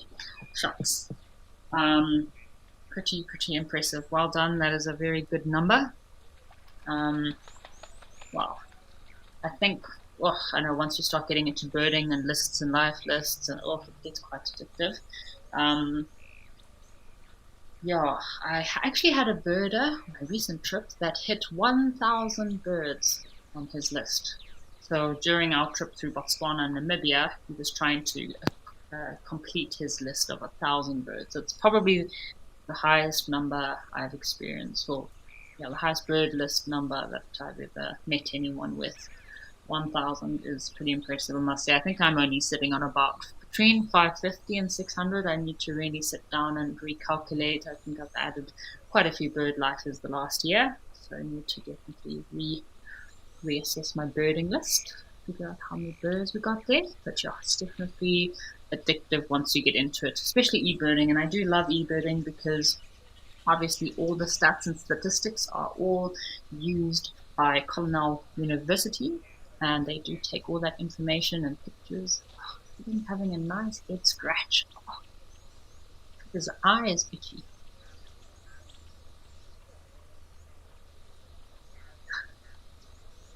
Oh, strange looking creature. So anyway, so eBirds, all the information is used by Cornell University. And yeah, just a reminder, if you do download the eBirding app and you are getting into your birding and you want to record bird species, you do need to be quite specific with the birds that you add, the numbers. Make sure you don't add birds that do not occur in a region or are out of season, because they are very good at following up with you. So if there's something suspicious that they suspect might be a bird that's not within that region or doesn't occur in that area, just make sure you're 100% about all the birds you identify. So for example, on my last Botswana Namibia trip, there were some birds that I was not 100% about. So if I'm not 100% sure, I'd rather not log that bird, because it can cause a little bit of confusion when you log birds that are not within the region. I mean, it's incredible to see how birds travel, and I mean, birds' home ranges and even habitats can also change and move. So birds within different regions can move to different areas, which is interesting to pick up on new behaviors. But just always make sure that you add the correct information.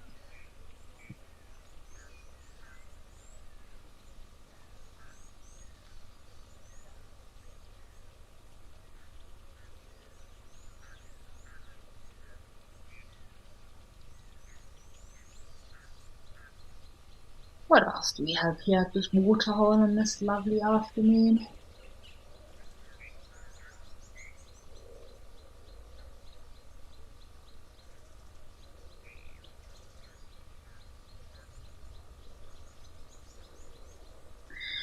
Alrighty, so we are sitting at the Safari Lodge watering hole in Zimbabwe. Whoops, look at that, glossy ibis. Oops, sorry, sacred ibis.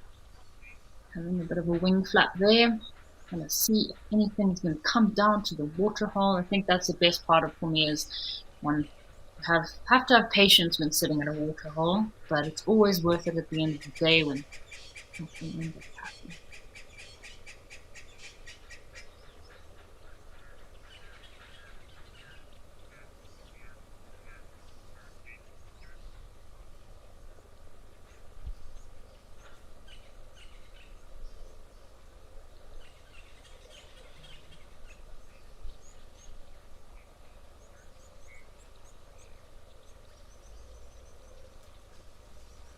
So Hey Footy is asking me if I have some birds that I would like to see but haven't seen yet. So yes, we were talking about earlier, Congo peacock is definitely one of the top birds on my list, which is found in the Democratic Republic of Congo. But that's a bit of a long shot, that one, because it's in a very dangerous area. But there are some bee eaters I'm still left with in Africa that I would still like to see. I don't have a confirmed sighting on the Burm's bee eater yet, so I would definitely like to get. If I could finish all the bee eater and see all of the bee eater eaters within Africa, I think I'd be pretty chuffed with that one. So yeah, I'm still left with a few Burm's bee eaters, definitely ones on my list. Of course, there's a Somalia bee eater which I haven't seen yet. Little green bee eater, cinnamon breasted bee eater. There's quite a few. Red-throated bee eaters. These bee eaters that I'm still left with are more northern Africa. Look up this way. And there's our black crepe.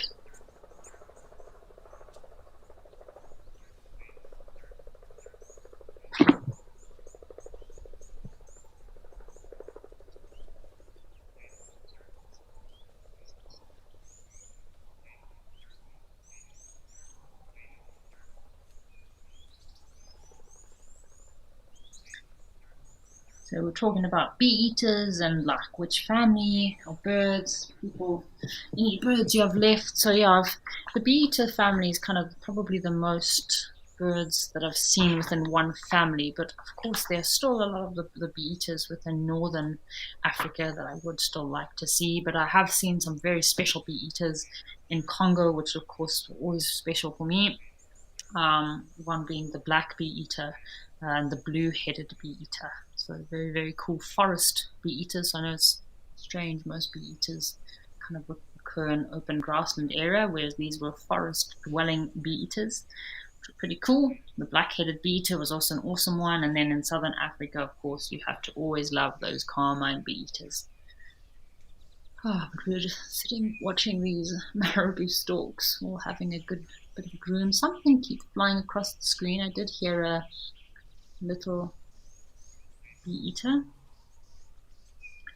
It could be a little bee eater flying across, hawking for some insects.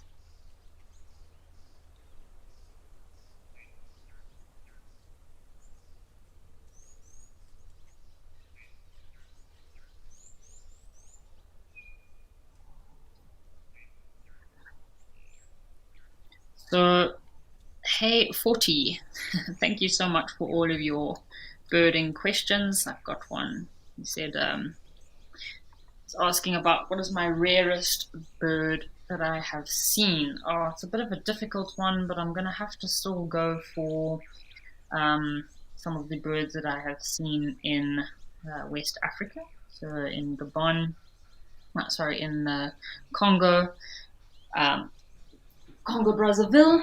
So of course, for me, always very special. The black guinea fowl is a very rare bird that you get in those regions. Vermiculated fishing owl is also a special one. So it looks similar to the Pell's fishing owl, but the region that it occurs in is much smaller.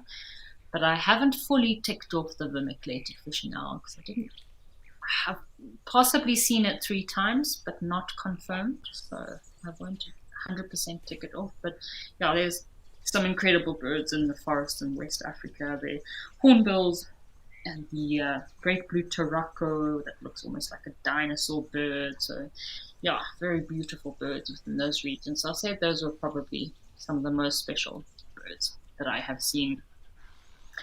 Hey 40, thank you for the birding questions there. Hey 40, I'd also love to know what is your most rare bird that you have seen. Got our sacred ibises here feeding away. We did have some vulture. I don't know what happened to the other vultures. There was a hooded vulture earlier that's in the pan. And I think we also had a white-backed vulture, which is also one of the more common vulture species that we get in southern Africa. Obviously, there's the Cape vulture too, which does look a little bit similar to the white-backed, but not as common. Obviously, mostly restricted to the coastal regions. Yeah, normally not as common as the white-backed vultures. Just looking at those mopani trees, thinking of that awesome mopani smell that you get from the leaves when you crush them up. And let's have a bit of a listen to the birds that are calling around. Oh, is that our white-backed vulture there? Hello, little guy.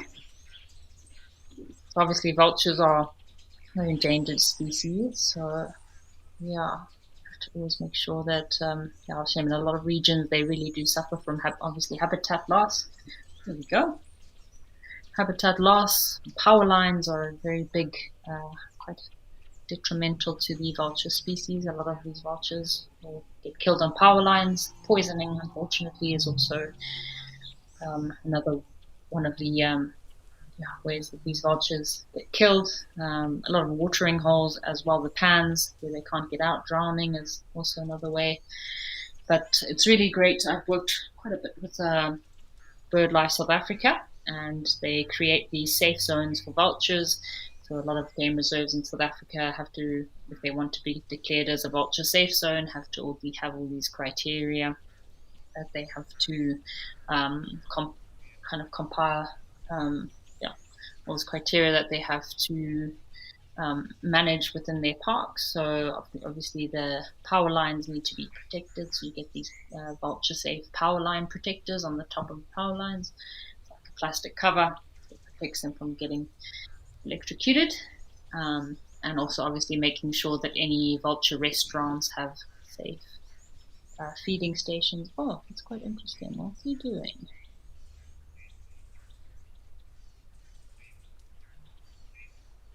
Seems to be enjoying the sunshine.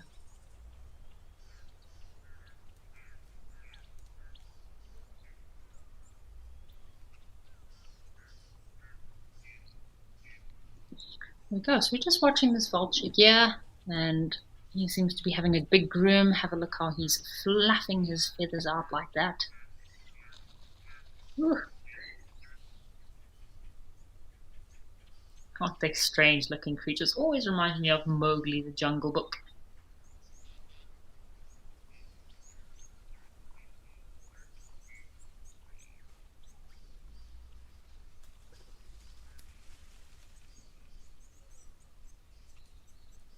So a lot of the reason that these vultures are poisoned could also be, might not necessarily be to poison the vultures, but it could be maybe poachers that have other ulterior motives. And then, of course, the vultures do come along and end up being kind of secondary casualties to poisoning. And that obviously can cause a lot of deaths.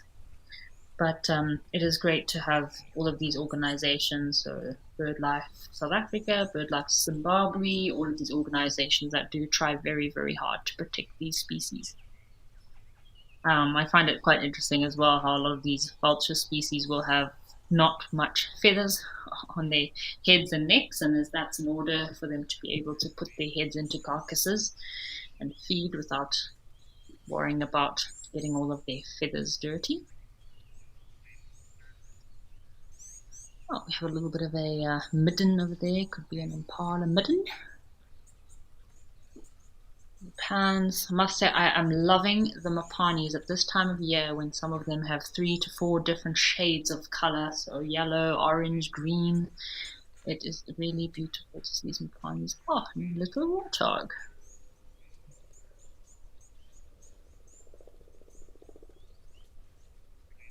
Oh, a whole family of warthogs.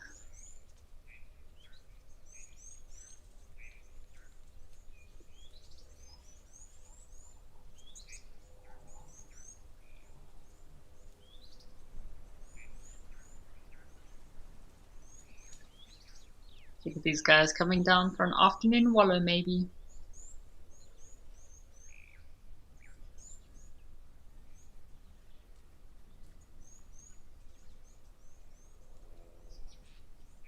So Julia is asking if there are any other birds that play a role similar to that of oxpeckers. So I have seen Julia actually red-winged starlings grooming klipspringer, which again I must say is not something I've seen every day. So that definitely does happen. Red-winged starlings will also sit in. Well, I've seen it with klipspringer. That's all I can say. I'm not sure if they do groom other antelope or mammals, but of course I've also seen plovers and lapwings removing maybe any pieces of meat left in crocodiles' teeth. So, like nice little dental service they provide for free. The plovers picking away at all the possible um, dirt in the teeth of crocodiles.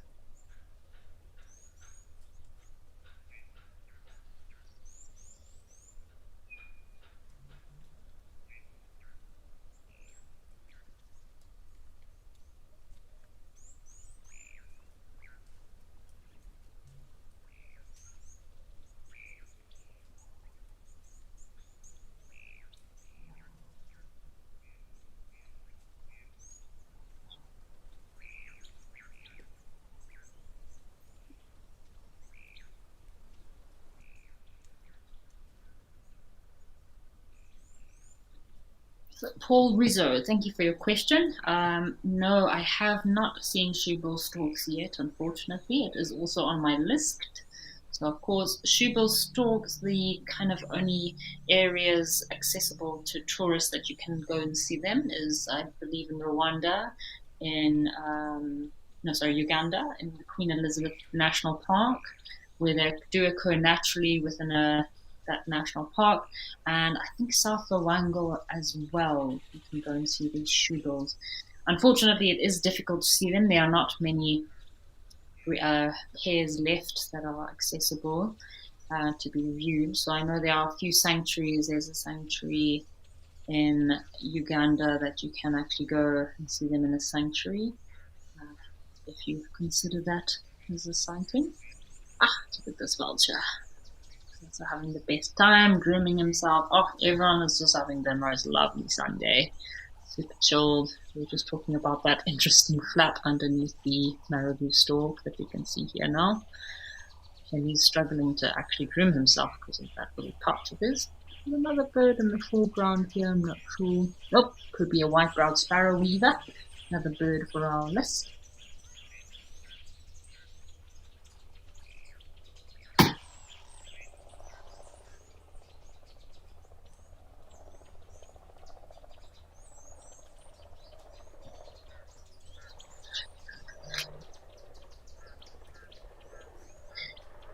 Cool, so just to tie up our bird list for the day, so I have got 22 different bird species that we managed to identify and record in this afternoon's Live at the Waterhole session here. And mammal species, we managed to get 7 mammal species, so that's pretty awesome for one afternoon at the waterhole. Nice birds, really good few birds there that we got. I'm pretty happy with that. Hey 40 is asking about the eagle owl. Yes, the eagle owl is a very awesome bird species to see. That's great. Well done on that sighting. And Ronnie, thank you for joining us this afternoon at Live at the Waterhole. It has been an awesome afternoon. I hope all of our fathers out there have had a great Sunday afternoon and spoiled by your families. I'm really chuffed with some of the birds we got today. Like I said, I've been sitting here with my bird book and my binoculars, watching, waiting, and enjoying these waterhole views that we have had today. So thank you so much, ladies and gentlemen, for joining us today. We're live at the waterhole. I hope that you join us on the safari live drives coming up next. Have a lovely day, folks.